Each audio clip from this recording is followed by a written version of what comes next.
ایک لکڑہارا روزانہ لکڑیاں کاٹنے جنگل جاتا اور پھر شہر آ کر بیچ دیتا۔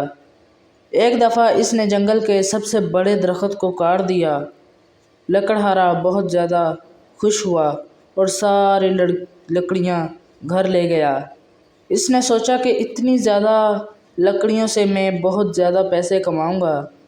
اگلے دن جب وہ اٹھا تو پورے گاؤں میں شور تھا کہ کسی نے جنگل کے سب سے بڑے درخت کو کاٹ دیا ہے۔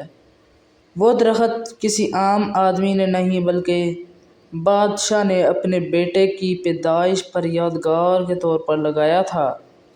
اس وقت بادشاہ کے سپاہی اس آدمی کی تلاش میں ہیں جس نے وہ درخت کاٹا ہے۔ لکڑہارے کو جب یہ پتہ چلا تو وہ فوراً اپنے دوست کے گھر چلا گیا۔ اس نے اپنے دوست کو سارا قصہ سنایا اور کہا، میری مدد کرو، میں اب کیا کروں؟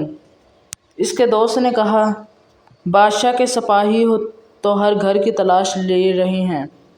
اب تم یہ بتاؤ کہ تم خود کہیں چھپو گے یا ان لکڑیوں کو چھپاؤ گے؟ لکڑہارے نے کہا، لکڑیاں تو بہت زیادہ ہیں، اگر میں کہیں چھپ گیا تو میرے گھر کی تلاشی تو لی جائے گی اور گاؤں والے یہ بتا دیں گے کہ یہ میرا گھر ہے۔ اس کے دوست نے کہا، تم یہاں سے بہت دور بھاگ جاؤ جہاں تمہیں کوئی پکڑ نہ سکے۔ لکڑہارے نے کہا، مجھے لگتا ہے کہ بادشاہ کے سپاہی ہمارے گاؤں کی طرف آنے ہی والے ہوں گے، میں جا رہا ہوں۔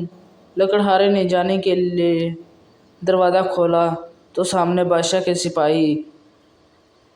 انہوں نے لکڑہارے کو پکڑ لیا اور کہا، ہم نے تمہارے گھر کی تلاشی لی، وہاں ڈھیر ساری لکڑیاں ملی ہیں اور اس کے ساتھ ساتھ ایک لکڑی پر شہزادے کا نام بھی تھا، کیونکہ جب وہ 12 سال کا ہوا تو بادشاہ نے نشانی کے طور پر اس کا نام لکھوا دیا تھا۔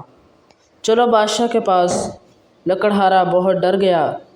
جب اسے بادشاہ کے سامنے پیش کیا گیا تو لکڑہارے نے کہا، مجھے معاف کر دیں، مجھ سے بہت بڑی غلطی ہو گئی ہے، میں نے لالچ میں آ کر یہ سب کچھ کیا۔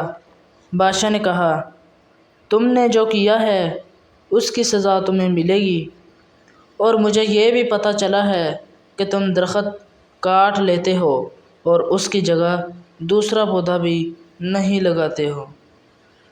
کیا تمہیں اس ملک کا اصول نہیں پتہ کہ اگر درخت کاٹے تو اس کی جگہ ایک پودا بھی لگانا چاہیے؟ اب تمہیں 1 سال جیل کی سزا ملے گی۔ تو دوستو، آپ بھی لالچی آدمیوں سے دور رہیں۔